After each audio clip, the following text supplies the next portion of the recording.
ఇంకో హీరో ఎవరని చెప్పారు చెప్పండి. ఆయన మీరనే కదా, మీరు మా హీరో. నేను హీరోనే, మీరు లెజెండరీ హీరో. లెజెండరీ హీరో మీరు, నేను కాదు మీరు. సూపర్. యా కాదు రాజేంద్ర ప్రసాద్ గారు, మీరు కూడా చిలిపి దొంగతనాలు చెప్పేసి స్టార్ట్ చేసి స్పీచ్ బాగుంటుందని నా ఫీలింగ్. ఏం కాదు ఊరుకుంటారు మాట్లాడకుండా ఎలా. ఈ పిల్ల నాకు చాలా కాలం నుంచి తెలుసులేండి. చెప్తా. యా సభా సరస్వతికి నమస్కారం. రాబిన్ హుడ్, మైత్రి మూవీస్లో ఇంతకుముందు నేను అంటే నాకు ఎంత మనసుకు దగ్గరైన కంపెనీ శ్రీమంతుడు, వాల్తేర్ వీరయ్య, రాబిన్ హుడ్. నాకు ఒక చిన్న డౌట్ వచ్చింది, అమ్మాయి నువ్వు చెప్పలేదు, నువ్వేమన్నా కెలుగుతావు అనుకున్నా కెలగలా నువ్వు, నేను గెలుగుతాను ఇప్పుడు. ఏమండి నేను వచ్చిన దగ్గర నుంచి చూస్తున్నాను, ఎక్కడ పోస్టర్ కానీ ఎక్కడ నా ముఖం కానీ ఈ ఏరియాలో ఎక్కడ కనపట్టలా. సార్ ఈ ఆన్సర్ మీరు వినాలి సార్, వినాలి. మీరే కాదు ప్రేక్షకులు కూడా వినాలి. ఎందుకంటే మిమ్మల్ని చూడాలంటే డబ్బులు ఇచ్చి టికెట్ తీసుకొని చూడాలి అని. అబ్బా ఈ పిల్ల మొత్తం మీద మా ఊళ్ళో మాట్లాడినట్టు మాట్లాడిందండి. మా ఊళ్ళో వాళ్ళు చెప్పినట్టు చెప్పింది. నిజమేలే, నువ్వు కొంచెం తెలివైందనివి, కొంచెం కాదు బాగా తెలివైంది. అమ్మో నువ్వు జాగ్రత్త నోట్ చేయి. ఎక్కడ ఒక్క బొమ్మ కూడా నాది కనపడలేదు, నేను ఎందుకు ఇక్కడికి వచ్చాను అని మీ అందరికీ డౌట్ రావచ్చు. కానీ నాకు తెలిసి మొన్న కల్కి, లగ్గం, జనక అయితే కనుక అంతవరకు చూసుంటారు నన్ను. కానీ గుండె మీద చేసుకు చెప్తున్నాను, ఈ మధ్యకాలంలో యాక్టర్గా రాబిన్ హుడ్ సినిమాలో నటించిన తర్వాత ఒక్కసారి మళ్ళీ నాకు నా పాత హీరో రోజులు గుర్తొచ్చాయి. హీరో రోజులు అని అంటే లేడీస్ టైలర్ దగ్గర నుంచి హీరోగా యాక్ట్ చేసినంత వరకు చప్పట్లు కొట్టాలి అక్కడ. ఎన్ని ఇంకా అయ్యే సినిమాలు చూస్తున్నారు కదా, ఎంటర్టైన్మెంట్ అండి. ప్రైమ్ మినిస్టర్ దగ్గర నుంచి మీ వరకు అందరూ చూశారు కదా. అలాంటి రోజులు మళ్ళీ నాకు గుర్తు చేసిన రాబిన్ హుడ్ సినిమా. అంటే ఇవాళ యాక్చువల్గా మ్యూజిక్ మీద ఎక్కువ వాళ్ళు మీడియా మొత్తం మ్యూజిక్ మీద వెళ్ళి ఉంటుందేమో. ఒక్క సీను నాదేస్తే మీకు ఓపెన్గా, నితిన్ నాకు బిడ్డ లాంటి వాడు, ఊరికే నా ముందు నేను హీరోని అని అట్లా ఏం అసలు నాకు హీఈస్ లైక్ మై సన్. అట్లాగే శ్రీలీల మా పిల్ల. ఇవాళ కొత్తగా మాకు జాయింట్ అయినవాడు ఎవరో కానంటే వెంకీ కుడుముల. ఇతను ఇంతకుముందు 2 సినిమాలు బాగానే తీశాడండి అని అనుకున్నాను. కానీ ఇది విన్న తర్వాత, రాబిన్ హుడ్ అనే ఈ సబ్జెక్ట్ విన్న తర్వాత, అందులో ఒక ఎంటర్టైన్మెంట్కి కేవలం ఒక కామెడీ, ఒకప్పుడు కామెడీ ఎలా ఉండేది, ఒకప్పుడు రాజేంద్ర ప్రసాద్ అనేవాడిని తీసేస్తే అంతకుముందు కామెడీ ఎలా ఉండేది, ట్రాక్. సినిమాలో ఒక ట్రాక్ వస్తే అది కామెడీ, ఇది అది. అక్కడి నుంచి హీరోయే కామెడీ. హీరో ఎలాంటి కామెడీ, ప్రైమ్ మినిస్టర్ దగ్గర నుంచి కామన్ మ్యాన్ వరకు మెచ్చుకునే కామెడీ.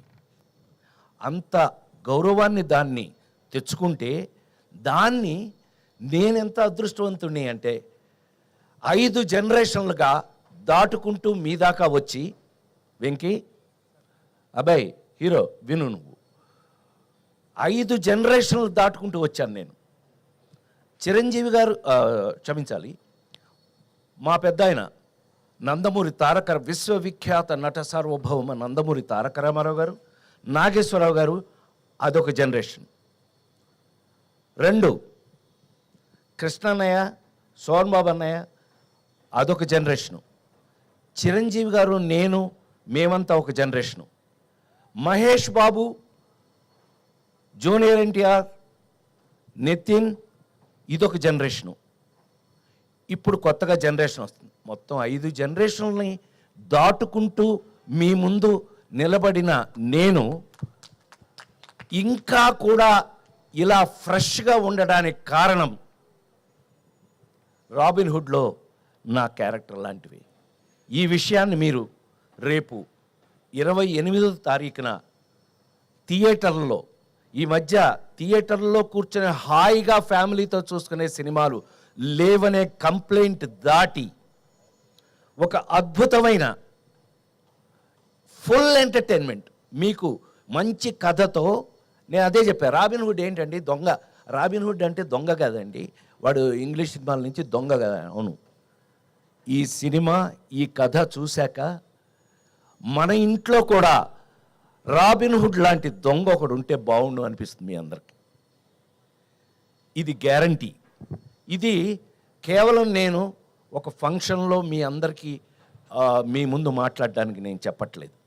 100% ఒక అద్భుతమైన కథతో ఎంటర్టైన్మెంట్ దాంట్లో మిక్స్ అవుతూ ఈ సినిమా చూసి బయటకు వచ్చేటప్పటికి మా హీరో చెప్పినట్టుగా మేము నలుగురమే గుర్తుంటామండి. లేదంటే సత్యంగా నేను నా పేరు మార్చి వేరే పేరు పెట్టుకుంటాను. అంత కాన్ఫిడెంట్గా, అంత ఎంజాయ్ చేస్తూ, నేను ఆ రోజుల్లో హీరోగా చేసిన రోజులు గుర్తొచ్చినాయి అంటానికి కారణం అది. ఆ రోజుల్లో ఇలాగే ప్రతి సీన్ని ఎంజాయ్ చేసి, ప్రాక్టీస్ చేసి, దాన్ని పర్ఫెక్ట్ చేసి యాక్ట్ చేయటం జరిగేది. ఈ రోజుకి ఇన్ని రోజుల తర్వాత మళ్ళీ నేను ఈ సినిమాని అలా చేయటం జరిగింది అని 100% గుండె మీద చేసుకు చెప్తున్నాను. అట్లాగే ఈ సినిమాలో మనకున్న అదృష్టం ఏంటంటే, మా నిర్మాత రవి చెప్పినట్టు అన్ని డిపార్ట్మెంట్స్లోనూ, మ్యూజికల్గా, టెక్నికల్గా, అన్ని డిపార్ట్మెంట్స్లోనూ అందరూ ఇష్టపడి చేశారు. నాకు అసలు ఇవాళ ఈ మధ్య చాలా కాలం అయిందమ్మా ఇంత ప్లెజెంట్ ఫంక్షన్, ఇంత ప్లెజెంట్గా ఉండటం ఈ మధ్యకాలం చాలా రోజులైంది. అసలు టు బి వెరీ ఫ్రాంక్, నువ్వు అన్నమాట 100% నిజం. ఇంత ప్లెజెంట్గా ఉంది, ఇంత పాజిటివ్ వైబ్రేషన్తో ఇవాళ జరుగుతున్నటువంటి ఈ ఫంక్షన్. నిజంగా మీరందరూ మా మీద ఎంత ప్రేమతో వచ్చారో మాకు తెలుసు. దయచేసి నోట్ చేసుకోండి, 28వ తారీఖు నుంచి, ఈ నెల 28వ తారీఖు నుంచి దయచేసి థియేటర్లోనే చూడండి. ఆ సెల్ ఫోన్లోనూ, ఆ ఇంట్లో టీవీల్లోనూ.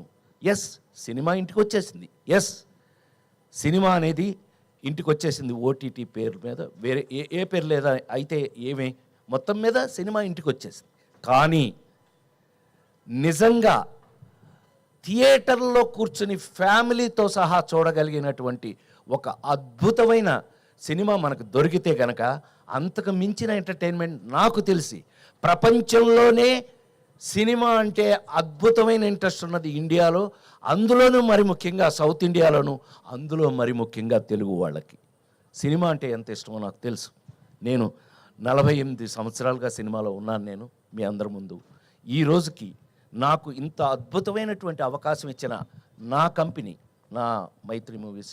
నేను శ్రీమంతుడికి మీకు విషయం తెలుసో లేదో అండి, శ్రీమంతుడి సినిమాకి జనరల్గా ఫ్యాన్స్ అందరూ ఇష్టపడతారు. అంటే నాకున్న అదృష్టం ఏంటంటే Chiranjeevi fans, Balakrishna fans, Nagarjuna fans, Venkatesh, అందరి ఫ్యాన్స్ నా ఫ్యాన్స్. అది నాకున్న అదృష్టం. ఎందుకనంటే అందరికీ కావాల్సింది బేసిక్గా ఎంటర్టైన్మెంట్కి మించిందే ఉందండి. టెన్షన్స్ అన్నీ జీవితంలో మనకు కావాల్సినవి ఉన్నాయి. అందుకని మరొకసారి మీ అందరి ముందు సవినయంగా నేను రాబిన్ హుడ్ సినిమాని 100% మీరు ఫ్యామిలీగా వెళ్ళి 28వ తారీఖు నుంచి థియేటర్లలో, అద్భుతమైన థియేటర్లో ఆ ఫీల్ తోటి సినిమా చూడండి. మీకు ఎంజాయ్మెంట్, మీరు హాయిగా అనుకున్న ప్రతి ఐటము ఈ సినిమా లేకపోతే నేను దానికి బాధ్యుణ్ణి అని మరొకసారి మీ అందరి ముందు సవినయంగా మనవి చేస్తూ, నాకు ఇంత అద్భుతమైన అవకాశం ఇచ్చిన నా కంపెనీ, సరే నా మైత్రి మూవీస్ నా సొంత కంపెనీ చెప్పాను కదా శ్రీమంతుడికి, I should thank Venky Kudumula. నువ్వు అంత అద్భుతంగా నన్ను, ఇప్పుడు త్రివిక్రమ్ దగ్గర నుంచి, మీ గురువు త్రివిక్రమ్ దగ్గర నుంచి, అనిల్ రావుపూడి దగ్గర నుంచి అందరూ నా మీద ప్రేమతో ఈ జనరేషన్, నేను అన్నానే 5 జనరేషన్లు దాటి వచ్చానని, ఈ జనరేషన్ రచయిత దర్శకులు కూడా నాకు ఇలాంటి పాత్రలు రాయటం నా అదృష్టంగా భావిస్తూ దీనికి అవకాశం ఇచ్చినటువంటి మనం ఎప్పుడు అనుకుంటూ ఉంటాం, మీకు బాగా గుర్తుండి ఉంటుంది, ఆ నలుగురు సినిమా అప్పుడు చెప్పాను నేను, నాకంటే నాకు వచ్చిన అవకాశం గొప్పది అని. సో ఇలాంటి అద్భుతమైన అవకాశం దొరికినందుకు మేము నిజంగానే, అంటే ఇవాళ ఎంటర్టైన్మెంట్లో ఛాలెంజ్ చేసి చెప్పడం కొంచెం కష్టంగానే ఉంది, ఎందుకంటే కామెడీ షేప్ కొంత మారుతూ వెళ్తుంది, కొంత బూతు ఆ టైప్లో వెళ్ళిపోతుంది. అలాంటి స్టేజ్లో మళ్ళీ మా హీరో చెప్పినట్టు ఒక అద్భుతమైన ఆర్గానిక్ కామెడీ అన్నాడు, అద్భుతమైన మాట అన్నావు, ఇది నేను ఎప్పుడు గుర్తుపెట్టుకుంటా. అద్భుతం, ఆర్గానిక్.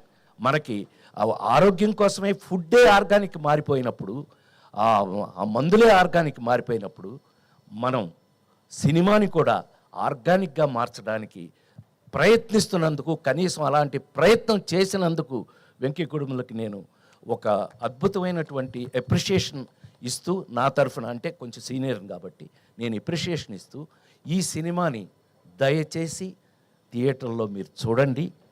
మీకు ఏమాత్రం నచ్చినా మీరు మమ్మల్ని గుర్తు చేసుకోండి, అదే ఈ జన్మకి నాకు చాలు అని మరొకసారి మనవి చేస్తూ, ఈ అవకాశానికి మరొకసారి కృతజ్ఞతలు తెలియజేస్తూ, మీడియా వాళ్ళందరికీ నమస్కారం. Thank you. Thank you sir, thank you so much. దొంగతనం అన్నావు కదా, ఆగు, నేను మర్చిపోయాను అనుకున్నావా, నువ్వు ఎప్పటి నుంచి నాతో ఏమండి నిజం చెప్పమంటారా అబద్ధం చెప్పమంటారా మహారాజా? నిజమే చెప్పవాయా అన్నాడండి మహారాజు. నిజమే చెప్పవాయ్ అని. మా నాన్నగారు స్కూల్ టీచర్ అండి, military school teacher. So school teacher అండి. ఎంత స్ట్రిక్ట్ అని అంటే, మీ అందరికీ చిన్న ఐడియా ఉండి ఉంటుందిగా, నేను ఎన్టీ రామారావు ఇంట్లో పుట్టాను. ఆ ఇంట్లో మేము అద్దెకుండేవాళ్ళం 24 సంవత్సరాలు, అక్కడే పుట్టాను నేను. సరే, అది మా నాన్న ఎంత స్ట్రిక్ట్ అని అంటే, హరికృష్ణ అల్లరి చేస్తే హరికృష్ణ కొట్టలేక మమ్మల్ని కొట్టేవాడండి ఆయన. నన్ను కొట్టారంటే నవ్వుతున్నావా నువ్వు, నీ సంగతి చూస్తానే వస్తున్నాలే బయటికి. అలాంటిది ఆయన ఎంత స్ట్రిక్ట్గా ఉంటాడండి. అలాంటిది ఏదన్నా ఎప్పుడన్నా బజార్కి వెళ్ళి ఆ శనగపప్పు ఉండలు అవి ఏమన్నా తిందామంటే డబ్బులు ఏం చేయాలి? మా నాన్నగారి జేబులోంచి 5 పైసలు కొట్టేశానండి.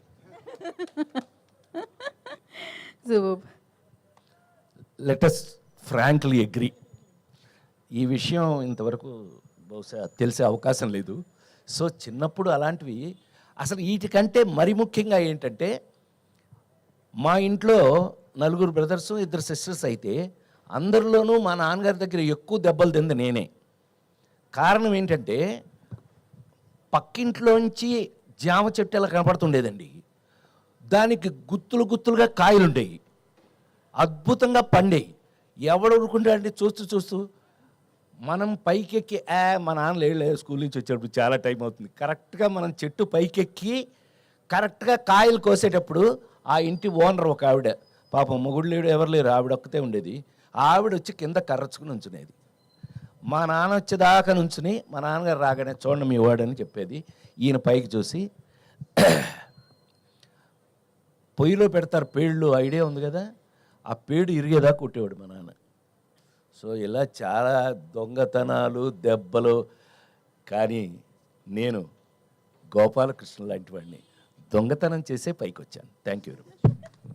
Thank you Rajendra Prasad garu, thank you so much. So yes, trailer కోసం we all are eagerly waiting అండి. ఏంటంటే దాని అనౌన్స్మెంట్